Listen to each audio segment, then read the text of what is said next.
63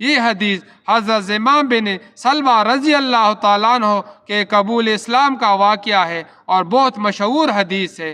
حضرت انس بن مالک رضی اللہ تعالیٰ عنہ سے مروی ہے، ایک بار ہم مسجد میں حضرت محمد صلی اللہ علیہ وآلہ وسلم کے ساتھ بیٹھے ہوئے تھے، اتنے میں ایک شخص اونٹ پر سوار ہو کر آیا اور اونٹ کو مسجد میں بٹھا کر باندھ دیا، پھر پوچھنے لگا، بھائیو تم لوگوں میں محمد صلی اللہ علیہ وآلہ وسلم کون سے ہے؟ حضرت محمد صلی اللہ علیہ وآلہ وسلم اس وقت لوگوں میں تکیہ لگائے بیٹھے ہوئے تھے۔ ہم نے کہا، حضرت محمد صلی اللہ علیہ وآلہ وسلم یہ سفید رنگ والے بزرگ ہے جو تکیہ لگائے ہوئے تشریف فرما ہے۔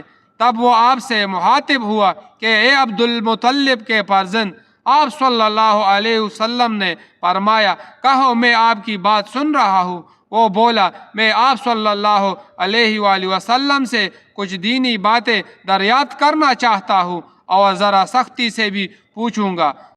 تو آپ صلی اللہ علیہ وآلہ وسلم اپنے دل میں برا نہ مانیے گا۔ آپ صلی اللہ علیہ وآلہ وسلم نے فرمایا، نہیں، جو تمہارے دل چاہے پوچھو۔ تب اس نے کہا، میں آپ کو آپ کے رب اور اگلے لوگوں کے رب العالمین کی قسم دے کر پوچھتا ہوں، کیا آپ کو اللہ نے دنیا کے سب لوگوں کی طرف رسول بنا کر بھیجا ہے؟ آپ صلی اللہ علیہ وآلہ وسلم نے فرمایا، ہاں یا میرے اللہ پر۔ اس نے کہا، میں آپ صلی اللہ علیہ وآلہ وسلم کو اللہ کی قسم دیتا ہوں، کیا اللہ نے آپ کو رات دن میں 5 نمازیں پڑھنے کا حکم فرمایا ہے؟ آپ صلی اللہ علیہ وآلہ وسلم نے فرمایا، ہاں یا میرے اللہ پر۔ کہنے لگا، میں آپ کو اللہ کی قسم دے کر پوچھتا ہوں، کیا اللہ نے آپ کو یہ حکم دیا ہے کہ سال بھر میں اس مہینے رمضان کے روزے رکھو؟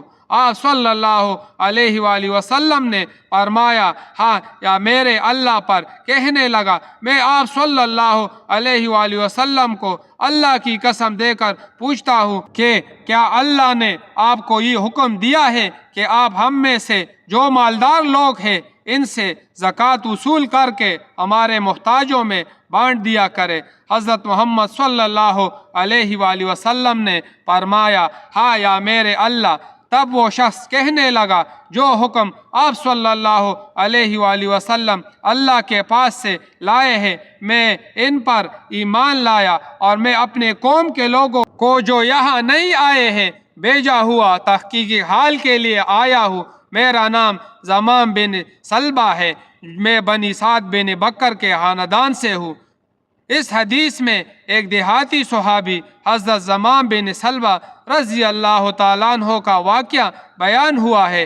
وہ اونٹ پر سوار ہو کر مسجد نبوی میں آئے، سادگی اور بے تکلفی کی وجہ سے اونٹ کو مسجد میں باندھ دیا۔ انہوں نے پوچھا، تم میں محمد صلی اللہ علیہ وآلہ وسلم کون ہے؟ اس سے معلوم ہوتا ہے کہ نبی کریم صلی اللہ علیہ وآلہ وسلم عام لوگوں کی طرح بیٹھتے تھے، کوئی شاہانہ انداز نہ تھا۔ صحابہ کرام نے نبی کریم صلی اللہ علیہ وآلہ وسلم کی طرف اشارہ کیا۔ زمام رضی اللہ تعالیٰ عنہ نے نہایت صاف اور واضح انداز میں سوالات شروع کیے۔ انہوں نے قسم دے کر سوال کیا تاکہ بات بالکل واضح ہو جائے۔ سب سے پہلے رسالت کے بارے میں پوچھا، پھر نماز کا سوال کیا، پھر روزے کا فرض ہونے کی تصدیق کی، پھر زکوٰۃ کے بارے میں پوچھا۔ نبی کریم صلی اللہ علیہ وآلہ وسلم نے ہر سوال کا جواب نہایت سادگی سے ہاں میں دیا۔ آپ صلی اللہ علیہ وآلہ وسلم نے کوئی اضافی بات مسلط نہیں کی، اس سے دین کی آسانی ظاہر ہوتی ہے۔ زمام رضی اللہ تعالیٰ عنہ نے صرف فرائض پر ایمان لایا۔ انہوں نے کہا، میں ان پر عمل کروں گا اور اپنے قوم کو بھی یہی پیغام دے کر جاؤں گا۔ نبی کریم صلی اللہ علیہ وآلہ وسلم نے ان کو منع نہیں فرمایا۔ اس سے معلوم ہوا کہ بنیادی دین ہی فرائض ہے۔ یہ واقعہ اخلاص کی بہترین مثال ہے۔ سوال کرنے کا ادب بھی سکھایا گیا۔ دین سمجھنے کے لیے سوال کرنا منع نہیں، شرط یہ ہے نیت سچی ہو۔ نبی کریم صلی اللہ علیہ وآلہ وسلم کا صبر اور تحمل بے مثال، صح سوال پر بھی ناراض نہ ہوئے۔ اسلام میں طبقاتی فرق نہیں، ایک دیہاتی بھی براہ راست نبی کریم صلی اللہ علیہ وآلہ وسلم سے سوال کر سکتا ہے۔ دین سب کے لیے برابر ہے۔ یہ حدیث ایمان کی بنیادوں کو واضح کرتی ہے۔ اسلام مشکل نہیں، آسان ہے۔ جو شخص دل سے اللہ اور رسول صلی اللہ علیہ وآلہ وسلم اور فرائض پر ایمان لے آئے اور ان پر عمل کرے، وہ کامیاب ہے۔ اخلاص، سچائی اور سادگی کے ساتھ دین کو قبول کرنا ہی اصل کامیابی ہے۔